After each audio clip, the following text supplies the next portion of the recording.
Hallo meine Freunde und willkommen in so einer Video. Und ich checke heute aus The Truth About Living in Germany, an American Point of View. My name is James Bray, and you guys might know me from everywhere on the internet. But I am actually planning on traveling out to Germany this August, despite what's going on right now. And I've been learning as much as I possibly can about the culture, about the language, everything in between. And you guys have been very supportive of that. So I really want to thank you guys for letting me progress in my Deutsch. So like, comment, subscribe, turn your post notifications, and let's go ahead and check this out, man. Let's check this out and see exactly what we're working with. But I hopped on a train, went through the beautiful... So when I landed in Germany, I remember the first thing that was kind of a shock was hopping on a train. I had never been on a train. You ain't never been on a train, bruh? I grew up in Chicago. I guess I'm kind of biased now. Now it seems really normal. But I hopped on a train, went through the beautiful countrysides of Germany down to a little city called Marana. Marana, that sounds like a beautiful ass name. I've actually never heard of that. For as much as people tell me about where they're from and different places to visit, that's one place that has not been mentioned. That's interesting. I need to check it out. Do we have any viewers from Marana? Let me know in the comments down below. And I remember being kind of shocked at how small it was, and that we had a car. And then there were little tiny things that were shocking to me. I mean, just for the fun of saying what they were, there was like a light switch. They're not like switches, they're kind of like pads. So you hit a whole entire pad. Or the pillows, they're not rectangle, they're squares. And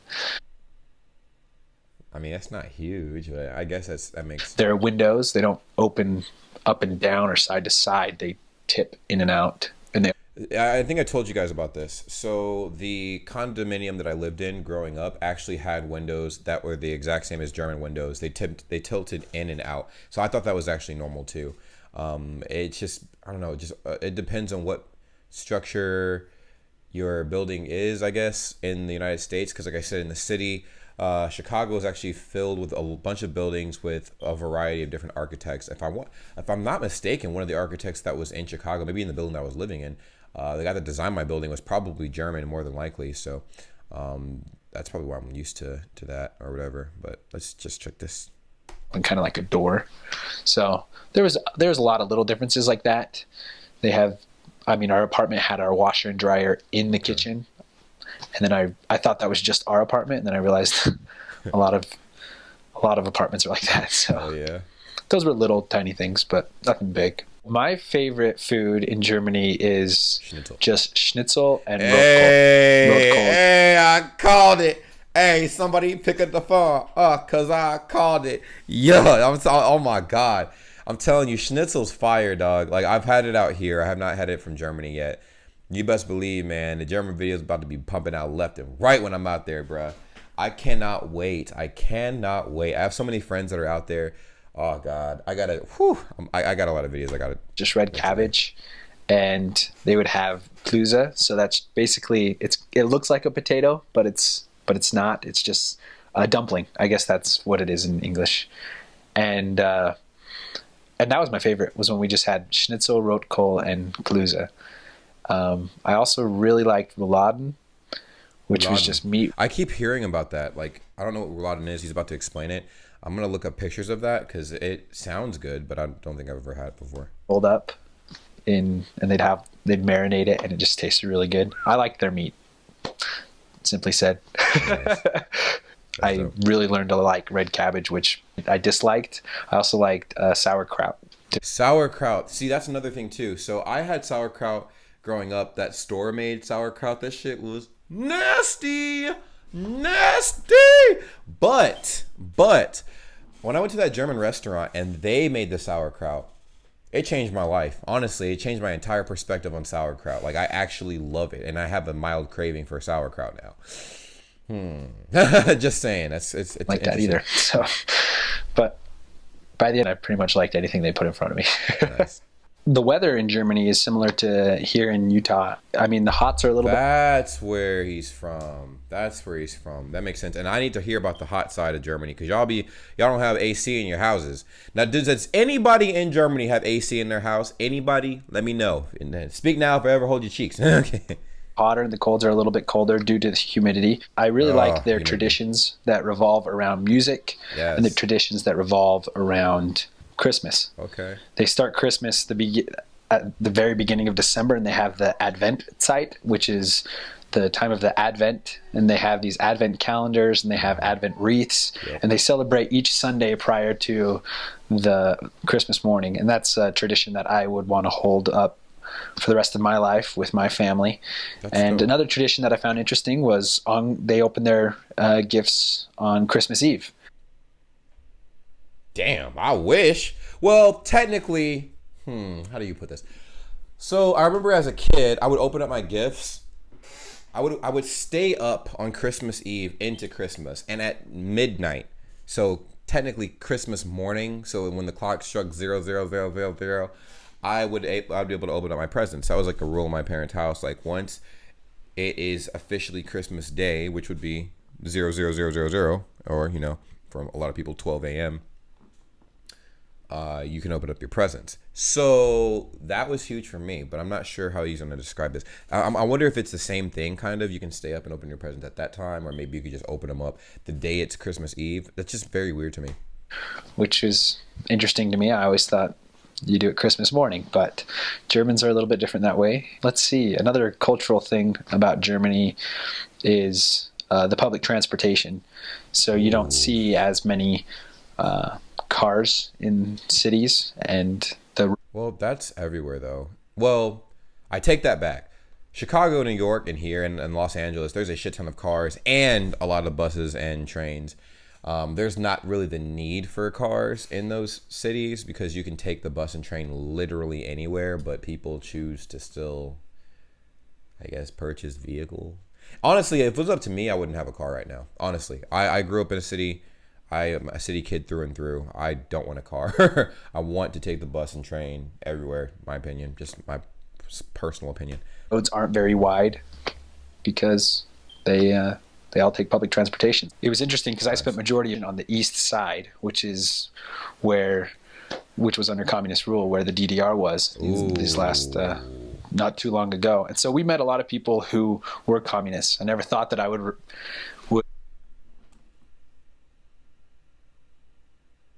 Y'all got communists in Germany, dog? Oh, they ain't gonna like me. They ain't gonna like me, chief. They'll be like, are you lost? I'm like, I guess I am. Mein Freund. become friends with a bunch of communists. It just never crossed my mind as an American, but it ended up being wonderful. I had a lot of friends that had a lot of different political views that I had never really viewed before. I learned to respect other people's opinions a lot more, to not be so hasty to judging. And I realized that the ideals of communism can be appealing. I mean, maybe I shouldn't categorize them all as communists. A lot of them were just socialists and had more of those communistic ideals.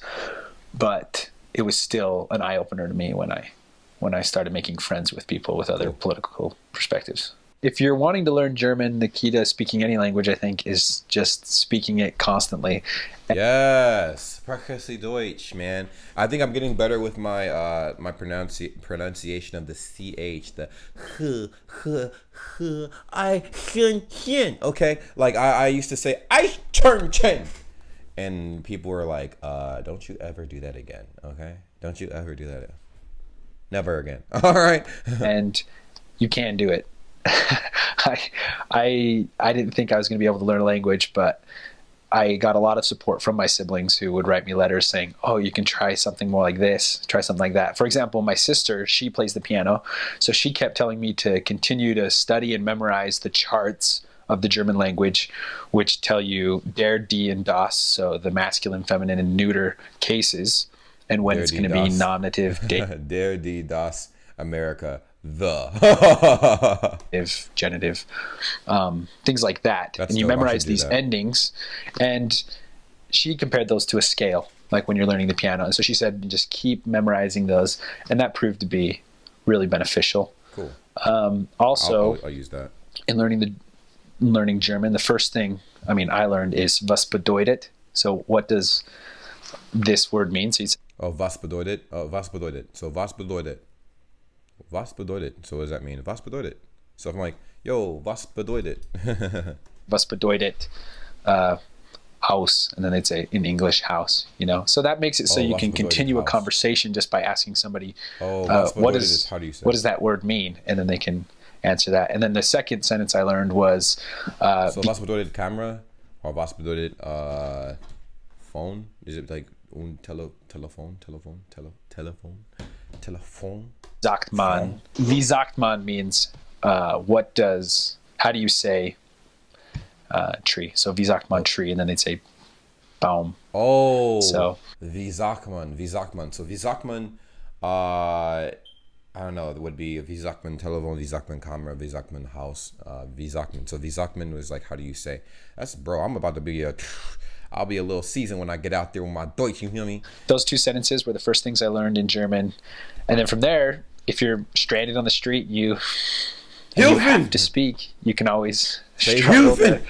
You can always say Hilfen. Oh man. So yeah, that's pretty much it. Thank you guys so much for watching. Let me know if this was accurate. Like, comment, subscribe, turn your post notifications. What are like the most effective ways do you think I could improve on my German? I try to speak German every day, and yeah, that's pretty much all I got. Hey, what's up? Did you guys subscribe to the channel? Did you subscribe to the channel? Well, if you haven't, make sure you do that. Also, we do have a Discord. The Discord link is always going to be in the description down below on any of my videos, and it's dope. What we do on Discord is pretty simple. A lot of you guys I'm collecting you guys from a bunch of different countries, a bunch of different places, and you guys want to teach me a whole bunch of stuff. You guys can join the Discord and teach me anything. You can send me any kind of messages and stuff. You can actually post memes. You could participate in the community and just make friends. Just go ahead and join the Discord and see what kind of situation you're getting into for yourself. Also, there's going to be some giveaways in the future. There's going to be some giveaways, but to create some incentive for that, I need you guys to follow me on Instagram. Are you guys following me on Instagram? You know what my Instagram looks like? You probably don't know what my Instagram name is. It's right there. Just go ahead and check it out. Check it out. Check it out. It's dope. Just follow me on Instagram. I do live streams every day. I try to, you know, engage with you guys in every way possible. I know not a lot of creators are very engaging with their fan base. I try to be engaging. So just go ahead and check it out. There's no harm, no foul. Follow me on Twitter too. I honestly am trying to grow my Twitter, but I don't really post that often on there. But when I do, you guys will be the first to see whatever post those will be. You know what I'm saying? Now, if you guys want shout outs or whatever, I don't know, we have a lot of upcoming independent artists that have been hitting me up as of late. I might create a series where I favor my international independent artists and stuff, and I might promote you guys for free, but it might just be 1 or 2 a week, you know, and you guys can give me some feedback on that. But all to say, follow me on my social medias. All right, if you guys aren't doing that already, you need to do that because that's a pretty big deal. I'll see you guys later, but enjoy the content I create. It's gonna be random reaction videos, a lot of everything. Reaction videos, vlogs, challenges, cooking videos, gaming videos, anything you guys suggest when you join my Discord or message me on Instagram. But I'll see you guys soon. Take care and follow me. Peace!